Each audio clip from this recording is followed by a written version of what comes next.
అంటే అన్ని లోకాలని ధారణ చేసే తంతువయ ఆ తంతువదే స్వయంభుగా వితంతువుగా నెటులవును. ఆ తంతువు ఎప్పుడైనా వితంతు అవుతుందా? నువ్వు అనుకుంటున్నావు తప్పితే. వితంతువైనా సతంతువైనా తల్లి తల్లి, ఆవిడ జగన్మాతతో సమానం, గౌరవించి తీరాల్సిందే. ఆవిడ ఎదురొస్తే సకల శుభాలు జరుగుతాయి. నేను గృహప్రవేశం చేసినప్పుడల్లా 30 ఏళ్ళు వితంతువుగా ఉన్న నా తల్లి చేత కొబ్బరికాయ కొట్టించి నేను గృహప్రవేశం చేశా.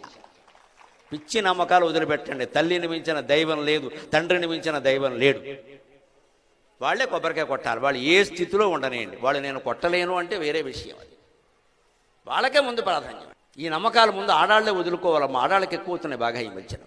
ఏ రకంగా ఆక్షేపిద్దామా, ఏ రకంగా ఉండి రాకుండా చేసేద్దామా అక్కడికి. దుర్మార్గపు కుళ్ళు బుద్ధులండి. ఇన్ని బుద్ధులు పెట్టుకుని మళ్ళీ నేను రోజు అమ్మవారి గుడికి వెళ్ళి దండం పెట్టుకుంటా. ఏం ఉపయోగం లేదమ్మా దానివల్ల. అమ్మవారికి తెలుసు నువ్వు వాడుతున్న నాటకం అంతా.